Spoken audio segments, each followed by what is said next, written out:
Hey guys, कल मैंने एक वीडियो डाली थी रूही खाला की वीडियो। क्योंकि ये क्वेश्चंस बार बार उठ रहा था कि रूही खाला कहाँ है और उनके साथ क्या हुआ था। तो वो पूरी डिटेल मैंने आप लोगों को दी, लेकिन उसी वीडियो में जो है वो बहुत सारे ऐसे क्वेश्चंस आए जिसके मतलब जिनको देख के मुझे ये लगा कि भाई लोगों को अभी तक कुछ बातों का पता ही नहीं है। हालांकि ये सारी बातें सूफियान कितने टाइम से बताता आ रहा है, लेकिन फिर भी लोगों ने इतने सारे क्वेश्चन पूछे हैं कि रेणुका कौन है, आप इनको रेणुका क्यों बोल रहे हो, क्या ये लोग हिंदू हैं, क्या है। तो मुझे ऐसा समझ आया कि लोगों को अभी तक असल में सच्चाई जो है वो पता ही नहीं है।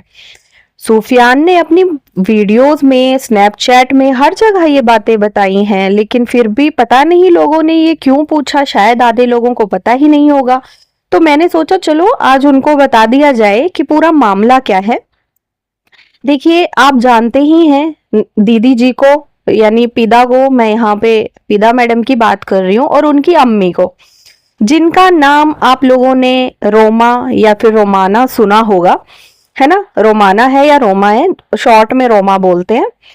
तो भाई इनका नाम जो है वो रेणुका है या फिर था, आप कुछ भी लगा सकते हो। अब मैं यहाँ पे ये क्यों कह रही हूँ, क्योंकि अच्छा लोगों ने ये पूछा क्या ये हिंदू हैं, तो नहीं, ये हिंदू नहीं है। जो रोमाना है या मतलब जो पिता मैडम की मॉम है वो हिंदू नहीं है, वो पैदाइशी मुसलमान है, ठीक है।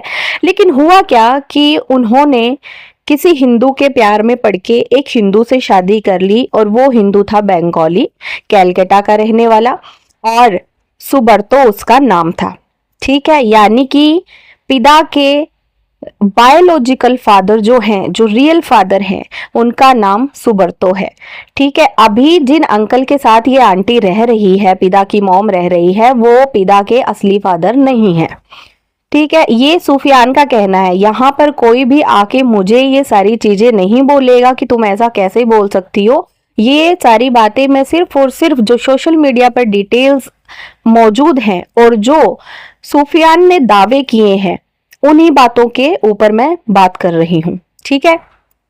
तो इनका नाम, उनसे शादी करने के बाद उनसे कोर्ट मैरिज इन्होंने की होगी, ठीक है, और उसके बाद इनका नाम जो है वो रेणुका रखा गया। इन्होंने अपना धर्म परिवर्तन किया था, पिता की मॉम ने अपना धर्म परिवर्तन किया था, हिंदू बनी थी ये, ठीक है, तो इनका नाम रेणुका रखा गया। अब जब इन दोनों की शादी हुई, सुबर्तो और रेणुका की, तो एक बच्ची पैदा हुई जिसका नाम था पूजा, ठीक है, जो कि आज की निदा है।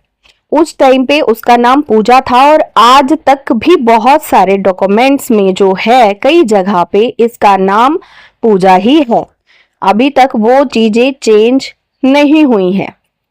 और इन मैडम का नाम भी रेणुका है। इन सारी चीजों के प्रूफ जो हैं वो सूफियान के पास पड़े हैं, इनकी आइडेंटिटी कार्ड वगैरह भी सूफियान के पास हैं, ठीक है। तो अब यहां से आप समझ जाओ, ये जो है वो सूफियान ने दावा किया था। अब उसके बाद क्या हुआ कि भाई इन दोनों की बनी नहीं, रेणुका की और सुबर्तो की बनी नहीं, का मतलब है कि जो सेम चीजें आज पीदा मैडम सूफियान के साथ कर रही हैं, सूफियान को डिस्ट्रॉय करने के लिए, सेम वही रेणुका मैडम ने भी जो है वो सुबर्तो के साथ की। और वहां से जो कुछ भी हड़पना था वो हड़प के अब बच्ची को उठा के वहां से वापस आ गई। तो जब वहां से वापस आ गई हैं तो फिर इन्होंने दोबारा इस्लाम कबूला, और अपना नाम जो है वो दोबारा से जो पहले वाला नाम था वही रखा, ठीक है।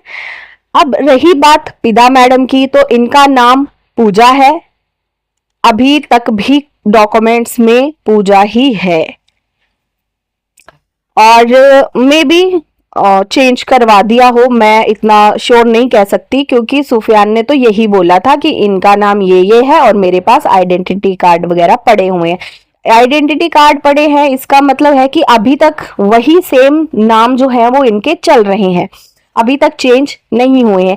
आप अगर इनकी पिता मैडम की अम्मी की पुरानी फोटोज देखोगी तो जिस तरीके का इनका पहनावा था, आपको बहुत अच्छे तरीके से समझ आएगा कि वहां पे ये इस्लामिक फॉलो नहीं कर रही थी, और प्रॉपर ये जीन्स टॉप और बाकी और भी चीजें दिखाई दी थी जो कि हिंदू कल्चर में दिखाई देती हैं, जो पुरानी, बहुत पुरानी पुरानी फोटोज अगर आप इनकी देखोगे तो।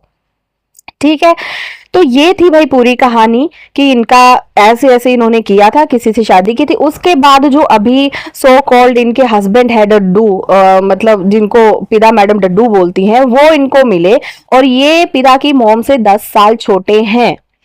इसीलिए आप अंदाजा लगा सकते हो कि पिता में और जो पिता का भाई है अली, उनकी एज में इतना डिफरेंस क्यों है, क्योंकि अली की एज हालांकि अभी फिलहाल 10-11 साल होगी और पिता मैडम की 27-28 साल है, तो इतना बड़ा गैप क्यों है, ये चीज आप समझ सकते हो अब।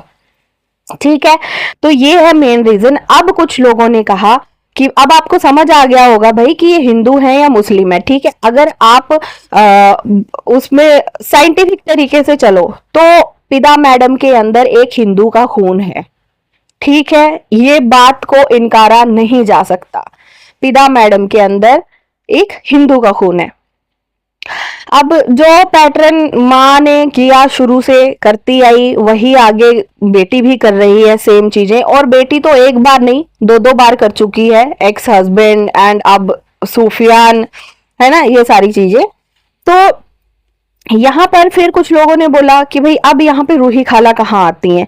रूही खाला यहाँ आती हैं कि जब इनकी नानी जी की डेथ हुई, पिता की नानी की डेथ हुई, उस वक्त पे जैसे प्रॉपर्टी बांटी जाती है तो रूही खाला के हिस्से में 10 लाख आए। तो अब इन मैडम ने क्या किया, रेणुका मैडम ने, इन्होंने कहा कि आप इनको, रूही को हमें दे दो, हम इनको संभालेंगे और इनके हिस्से का पैसा भी हमें दे दो। ठीक है, तो ये उनको अपने घर ले आई। बाद में किसी डिवोर्सी आदमी के साथ उनकी शादी करवाई गई, झूठ बोल के कि भाई ये बिल्कुल ठीक ठाक है। हालांकि वो थोड़ा सा मेंटली जो है वो थोड़ा था उनमें, इतना ज्यादा भी कोई पागलपन नहीं था, कोई पागल नहीं थी वो, लेकिन थोड़ा बहुत फर्क रहा होगा। अब जब सामने वाले बंदे को ये पता चला तो उसने फोन करके इनको बोला कि भाई मैं तो छोड़ रहा हूं और आप इसको ले जाओ। तो इन्होंने कहा कि हमें नहीं चाहिए, आप उसको जहां मर्जी छोड़ो। ठीक है, और रूही खाला के हिस्से के 10 लाख ये खा चुके थे गाइस। इन्होंने ये बोला कि 10 लाख तो शादी में खर्च हो गए। एक बात बताइए, एक शादी में ऐसा क्या, मतलब रूही खाला बहुत सेलिब्रिटी थी जो इन्होंने बहुत वहां पे खर्चा किया होगा और बहुत बड़ी शादी करवाई होगी उनकी, जबकि एक डिवोर्सी बंदे के साथ शादी हो रही थी। समझ रहे हो आप? तो वो वहां पे इन्होंने रूही खाला के हिस्से के 10 लाख खा लिए और उनको सड़कों पर भटकने के लिए छोड़ दिया। गाइस, वो रूही खाला जो है वो 5-6 दिन एक बस स्टॉप पर रुके हैं, रातें उन्होंने अपनी बस स्टॉप पर गुजारी हैं। उसके बाद जो इन्फ्लुएंसर हैं यानी कि कुलसुम नायक वगैरह, उनके एनजीओ वालों की नजर रूही खाला पर पड़ी और फिर वो उनको वहां से लेकर के गए। समझ रहे हो? तो यहाँ पे मुझे एक कमेंट आया था कि अरे निदा और सुफियान का मामला है, आपको क्या लेना है रूही खाला से। भाई मुझे कुछ नहीं लेना रूही खाला से, ना वो मेरी कुछ लगती है, ना सुफियान मेरा कुछ लगता है, ना पिदा मैडम मेरी कुछ लगती है। यहाँ पर बात हो रही है रियलिटी की। जब एक औरत फेमिनिज्म की बात करती है तो अपने घर की औरतों के साथ और अपना जो खून है उसके साथ क्या क्या किया गया, क्या वो औरत नहीं थी? मेरा मेन मकसद सिर्फ यही था बात करने का, और इनकी सच्चाई बाहर लाना भी था कि ये कितनी झूठे हैं ये लोग। अब यहाँ पर बात ये आती है कि भाई खाला को बीच में क्यों लेके आ रहे हैं। तो खाला को बीच में हम नहीं लेके आ रहे, ना ही सुफियान लेके आ रहा था। शुरुआत हुई थी पिदा मैडम की साइड से, जब पिदा मैडम ने ये फॉल्स एलिगेशंस लगाए थे सुफियान के फादर के ऊपर कि भाई उनका तो अपनी ही साली के साथ यानी कि बीवी की बहन के साथ जो है वो अफेयर्स थे, और मतलब अफेयर्स था, और फिर उसके बाद फिर भी ये लोग जो है वो साथ में हैं, मतलब मियाँ बीबी साथ में हैं। खाला को जो है वो पहले पिदा मैडम लेके आई थी, तब जाके जो है वो सुफियान ने फिर इनकी खाला का जिक्र किया कि भाई हम लोग तो चलो फिर भी साथ में हैं। ऐसा कुछ रहा या नहीं रहा ये बात हम लोग नहीं जानते हैं, ठीक है, लेकिन देखने की बात यह है कि चलो अगर इंसान से कभी लाइफ में गलती हो भी जाती है, लेकिन फिर भी सुफियान के मदर फादर दोनों साथ में है, एक साथ है। ठीक है, तो पहले वो लेकर के आई थी खाला को, तब जाके सुफियान ने इनकी खाला का जो है वो जिक्र छेड़ा था। ठीक है, तो इसीलिए जो है वो रूही खाला बीच में आ रही हैं, ना चाहते हुए भी आ रही हैं। तो गाइज आज की वीडियो में इतना ही, और मिलते हैं अपनी नेक्स्ट वीडियो में। Till then take care and bye bye.